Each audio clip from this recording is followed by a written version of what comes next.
20 years ago, the typical investor looked to hold a stock for 4.5 years. Just 20 years ago, the average holding time for an individual stock was 4.5 years. Fact number 2, today, the typical investor looks to hold a stock position for 4.5 months.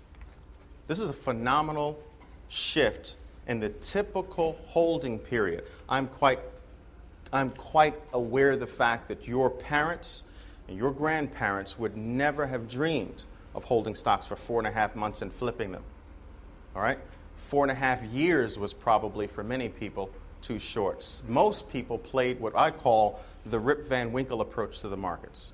You've heard me say that before. That's when you buy a stock today, you take a nap for like 10 years, and hope everything is okay when you wake up.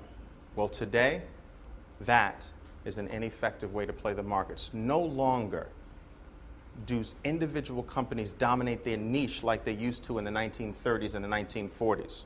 No longer can you count on the fact of a company staying ahead of the pack for 14 years, 20 years, and 30 years. All right? The cycle changes so rapidly today that you, as a market player, had better be prepared to weave in and weave out on a shorter term basis.